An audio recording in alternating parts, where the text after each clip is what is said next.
Hello and welcome to the Office Juvenile Justice and Delinquency Prevention Byrne Performance Measures Training session focused on new performance measures. We'd like to take a moment to introduce ourselves. On the line we have Erin Rose and myself. I'm Kate, and we are OJJDP Training and Technical Assistance Specialists, and we work on the performance management team and provide OJJDP contracted support. As we move through the material today, you'll see some acronyms on the slides. We wanted to provide you with this list of frequently used acronyms that you may see so you can refer back to this material while you're reviewing the training.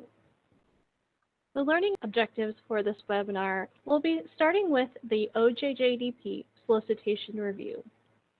We'll also review the performance measures. We'll be calling out some specific program measures and providing additional guidance on those measures. And we'll be providing you with some resources and contact information towards the end of the material today. Thanks, Kate. Hi, everyone. As Kate mentioned, my name is Erin. I'm one of the other training and technical assistance specialists providing contractor support to OJJDP. Before we talk about the actual performance measures, I'd like to take a moment to review the solicitation under which you currently have your Byrne award. The solicitation has some very specific goals, which are listed here. They are very general for this particular solicitation and cover quite a variety of different programs. The goal of the solicitation is tied back to that first box on the screen in that they support the OJJDP priority areas of serving children at home with their families in their communities and opening up opportunities for system-involved youth. I want to take a minute to talk about these solicitation goals and priority areas because they heavily inform the performance measures that we're going to talk about in the next section of this training. I encourage you to refer back to this slide from time to time when you're looking at performance measures and unsure how they might relate to your program. Remember, this is where they come from.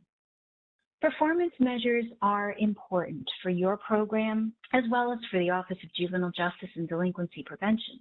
The data that you provide help provide decision makers with the evidence that they need to continue the funding across multiple fiscal years. It also helps the leadership oversee the use of federal funds and really get a sense of what's going on in the field. We encourage you to create a plan or an audit trail to make sure that the data that you're reporting is both accurate and reliable between reporting periods.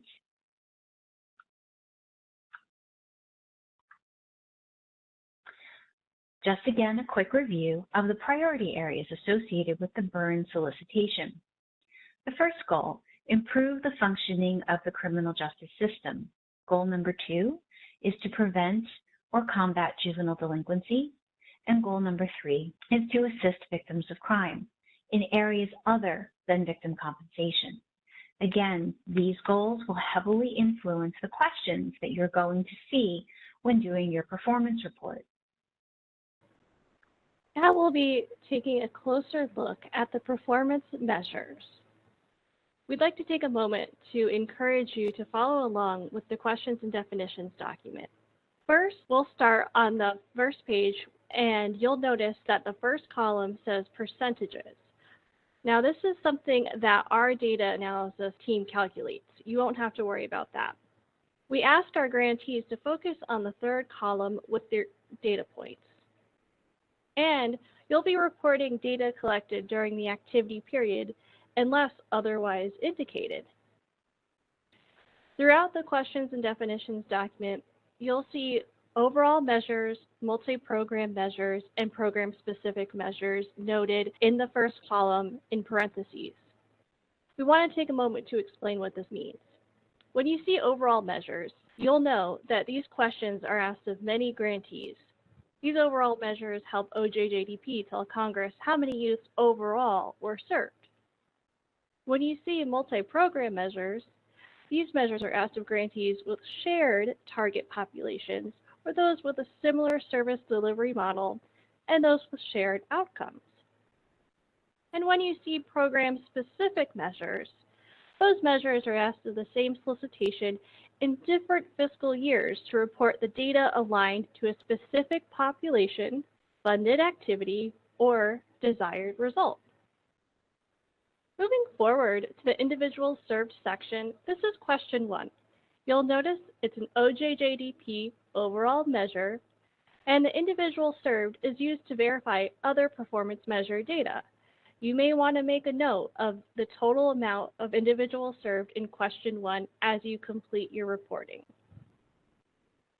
We can see here that with individuals served, questions they're asking you to report on the data during the activity period unless otherwise indicated. Other measures that are less than or equal to the total of question 1. So again, this is where the next few questions will be tied back to question 1 as far as making sure they match up with your number of individuals served. And again, we're asking to please only report numbers only for the grant-funded population your program serves. With question 1, we'd like to offer some additional tips. Keep an eye out for these phrases. When you see the word new, this means new clients entering the program or served for the first time with grant funds. When you see the phrase carried over, this means a client continuing from the prior activity period. And again, when we say activity period, we mean in the last 6 months. Here we can see question 1 has multiple breakdowns of different ages served. So OJJDP provides you with many different options for age ranges. OJJDP asks that you report only on the groups you serve. So for instance, if your organization does not serve children under 10, you would just hit a 0. This is an example of an overall measure capturing general information that OJJDP needs to show the importance of the grant for youth work. Now, with the key performance measure of individual served, note that performance measures will contain checks or validations. So when you're answering question 1A through J, total up the amount of individuals served during the activity period, aka 6 months. You'll use that total to check and verify against other performance measures as you fill out your reporting. Moving forward to the service delivery section, which should be questions 2 through 4, we'll be focusing on OJJDP overall measures, multi-program measures, and we'll have a discussion about programs and practices. An OJJDP overall measure is the service delivery section. We can see here that we have 2 similar phrases, but they are different. The service delivery question will ask about evidence-based practices or evidence-based programs. Remember that a practice is a strategy or a procedure, where a program is a general category or set of activities. So think about what your program provides and look to the questions and definitions document for an explanation between the 2. Multidisciplinary team measures. Those are defined as 2 or more individuals representing different disciplines working collectively towards a shared goal for the benefit of the same individual or group of individuals. So think about who makes up your multidisciplinary team. Do you have a case manager, a CASA worker, perhaps a peer support worker, or even a therapist? If you have a multidisciplinary team, you'll want to answer the number of individuals served by that multidisciplinary team. All right, thanks, Kate. Now let's move on to the section with the header called collaboration. This is going to have 1 question, question number 5, and it is a multi-program measure. We're going to be talking a bit about partnerships, and there will be some differences in the types of data that you will report. So the partnership measure, the data points here are a little bit different in that 5A and 5B are asking you for a number, the number of partnerships that were established during the reporting period, in other words, in the last 6 months. 5B is the number of partnerships maintained. So that number, it may grow or it may remain the same from reporting period to reporting period, depending on how many partnerships are ongoing for your program. 5C, we're actually asking for some text. And here we want you to just sort of generalize the types of partnerships that you have. For example, do you have a partnership with the local school district, with the mentoring organization? We just kind of want to know the general gist of the types of partnerships that you have in place. Now let's talk about the training and technical assistance section. This covers questions 6 through 10, and these are considered OJJDP overall measures. Again, meaning that these measures are assigned to your specific solicitation, but they're assigned to a wide variety of other OJJDP grantees. These measures may feel very general, so they may require you to choose some additional definitions that align more specifically to your program to ensure reporting consistency. Some example of training measures here on the slide is asking for the number of training requests received. Now, the number of requests can be those that were generated from an external source, or the request may come internally. That may be a training that your team came up with and requested that the team put it together. Second there is the number of training events held. This may include both live events as well as online or self-paced training if that is something that your organization provides and is supported with OJJDP funding. The number of individuals trained will be the number of people who attended live trainings. It may also be the number who completed an online or self-paced training during the reporting period. Those are numbers.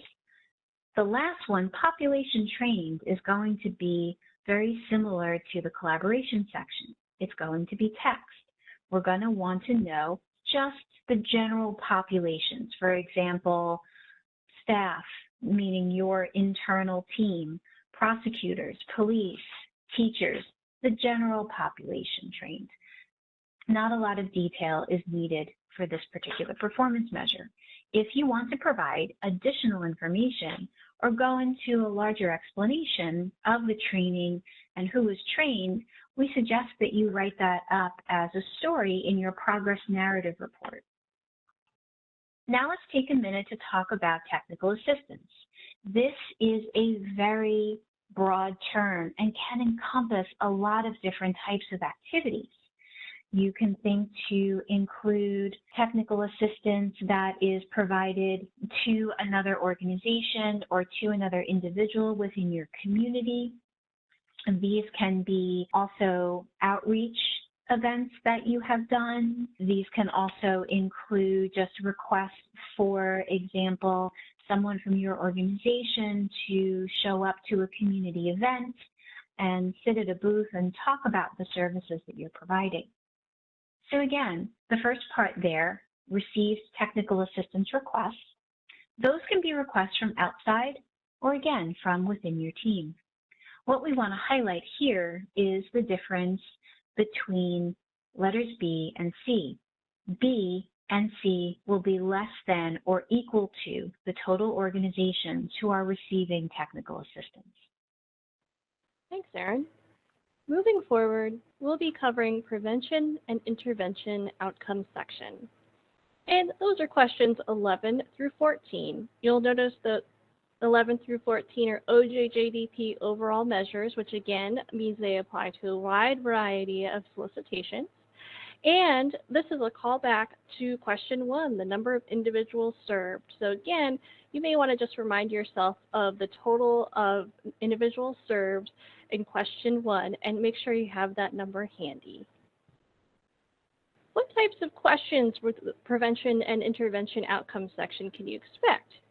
Well, your program must be providing the prevention or intervention with OJJDP funds. Please remember to report data on the outcomes that were specifically using OJJDP funds.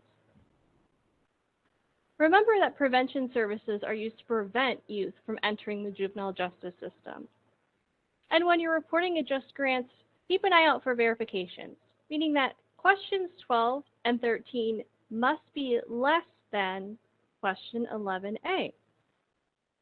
Here's a closer look at the prevention and intervention section.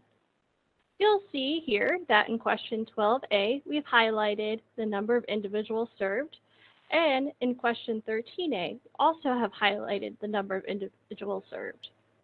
So again, you'll want to total up the number of individuals served over the activity period of 6 months. Individuals served refers back to question 1. So remember to add up the total from 1A to 1J to find the total number of individuals served. That number will give you the answers to question 12A and 13A. This section also asks about status offenses and delinquency offenses. You may already know that delinquency offenses include acts committed by a juvenile that would be criminal if committed by an adult. And status offenses can include truancy, curfew violations, running away, underage possession, consumption of alcohol or tobacco based on the individual's age and state local statute. Moving forward to the program quality section. The program quality section makes up questions 15 through 17, and in this section you'll notice OJJDP overall measures and multi-program measures. We'd like to provide you with another performance measures tip. When you see the phrase exited service, think about what that means. That means completed or left the program any day within the last 6 months. You'll want to wait and watch for changes between early on time and after intended time in the question. Start with a total number of individuals who exited, so all other numbers are a subset of that. And you can see in the column on the right hand of the slide that questions A through G are breaking down the types of exits that an individual could have from your program. And moving forward to intended service requirements performance measures.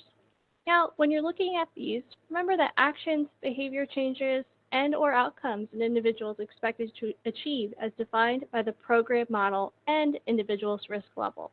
So those might change depending on your program or your clientele. Remember that the service requirements between programs and courts may be different, so just keep an eye out for that. All right, thanks, Kate. Now let's talk a little bit about the victimization section. This is only one question, but we do want to make sure that when you are collecting and reporting this data, you're doing so with a trauma-informed lens. This is the victimization question. It's broken down into an A and a B, the number of individuals who experienced a first-time victimization and number of individuals who experienced a subsequent victimization. So these numbers may fluctuate from reporting period to reporting period, and that's okay. These numbers may also differ depending on what and when a victim chooses to disclose information. Again, saying from a trauma-informed lens, we don't want you to go out and force this question to be answered every reporting period. This should be as the information comes to you voluntarily from the individual victim or through case records and alike. Now let's move on to the productive lives section. Questions 19 and 20. These again are overall measures, so they're going to feel very, very broad and will require some additional definition for you specifically to ensure reporting consistency. These measures are going to focus on individuals who are out there into the workforce or working on education. So again, the individual served question, question number 1, is going to play a factor here because within this section, you should be answering with data that is less than or equal to the total of question number 1, that being your individual served. I do also want to point out the job skills question because there is a slight difference. The A that you are seeing on the left-hand side of the screen here is referring to, again, eligible individuals, meaning those who receive services with grant funds during the reporting period who may have received services to improve job skills. Now, I want to point this out specifically because this is an example of a question that you will provide data to if your program is focusing on job skills. Not every program will do so. As I mentioned, this is an overall performance measure for OJJDP, and it is provided to all grantees as an option if that is what your program is focusing on. If your program has other goals that do not focus on job skills, then you will be entering 0 for these performance measures. If by chance you do focus on job skills, make sure that the answer to B is less than or equal to A. Moving forward, we're going to be looking at the protective factors section, which is questions 21 through 27. You'll notice that this is an OJJDP overall measure section. And when you're reading through some of these protective factors, you might notice that they don't really apply to your program. And that's okay. We do suggest that you pick at least one protective factor that is relevant to your program's mission. We've provided some protective factors performance measures tip. As I said earlier, we do recommend that you choose at least one protective factor to report on. Again, take a look at the list. Is there one that you're already reporting on or collecting data on? If so, try to weave that into your plan. And collect the data on those protective factors in a way that is most convenient to your organization. When reporting on protective factors, again, we'd like to make sure that you think about weaving those factors into data collection processes that your program already provides. Also, this is something that you're going to have to report on every 6 months. So if it's an easy protective factor for you to keep tabs on and collect data on, make sure you are aware that the data will need to be reported on every 6 months. All right, thanks, Kate. Let's talk now about the progress narrative report. You will see this show up in JUST Grants with the label PNQ. This is our final section to talk about today, and this will include a lot of those overall measures.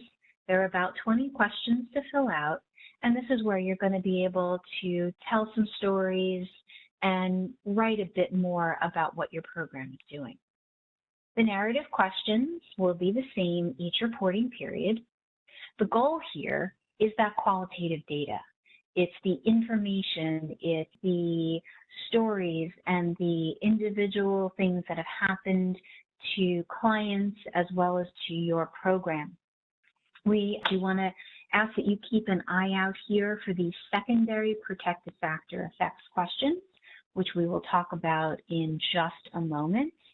And also remember that as you're filling out these questions, to watch out for things like NA, C above, or C attachment.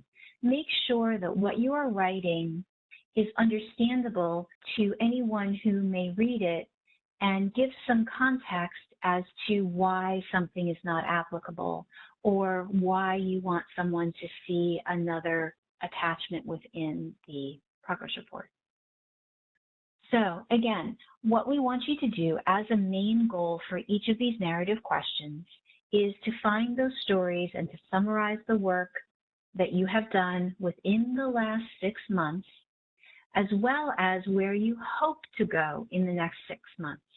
This narrative report should look very different from reporting period to reporting period based on what you have achieved. If you would like to summarize the objectives that you're working on, please include some additional information beyond just in progress. Write down what does in progress mean to you and your program. The narrative questions are also really a great place to explain procedures that you are working with, such as a new screening tool or a way that you are implementing those evidence-based practices when you're working with a family. Other information that you will see in the progress narrative report will include some information around GAMs or grant award modifications, as well as if you have any training that's going to be provided. This will be the place that you'll indicate if you've done any training, if you're going to do any training, and a reminder to make sure that you submit all of your training material to your program manager for review. On this slide, let's take a moment to talk about question number 20, which addresses the protective factor secondary effects. So as you saw in the section that Kate just talked about with the primary protective factors, you're going to choose at least just one. But in focusing on that primary protective factor, you may see other benefits showing up in your clients that you didn't quite see coming. So this is a place to kind of talk about that. We want to make sure that you have a chance to choose what that appropriate secondary protective factor effect might be, understanding that the list that you will see here in the progress narrative report includes all available options for all grantees. So there may be some that are not appropriate to your program, and that's okay. Just choose the secondary protective factor effects that you're observing and that are appropriate to the work that you're doing. Our last section here, we just like to quickly provide some information on additional support resources and ways that you can get in contact with our team.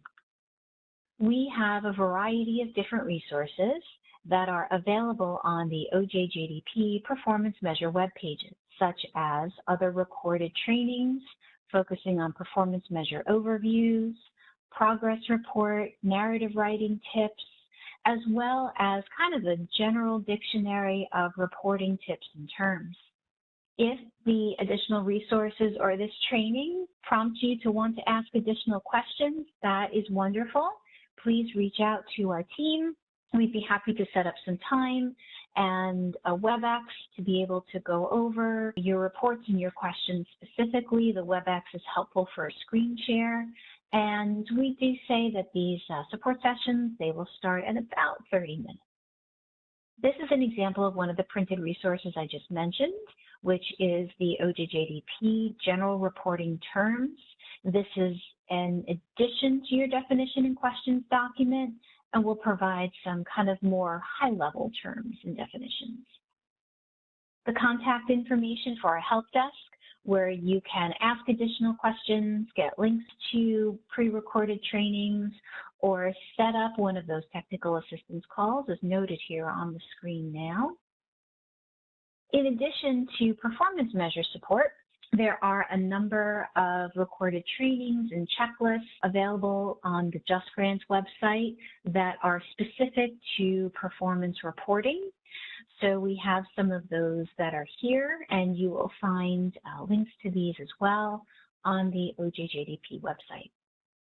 If you receive any error messages or have any concerns about the Just Grants system, please contact the Just Grants help desk directly. I know I've just mentioned 2 different help desks, so I just want to be able to end here with a couple of tips around which help desk you will call. So again, if you need help with the performance measures, the definition and questions document, where to find that definition and questions document, or if you have an older fiscal year 2019 and prior award that reports in the PMT system, please contact the OJJDP PMT Help Desk. If you need access to the Just Grants system, if you're receiving an error message, if you need to update roles and permissions, then we would ask that you reach out to the Just Grants Service Desk. Thank you again for listening to this training today. Please stay connected with the Office of Juvenile Justice and Delinquency Prevention.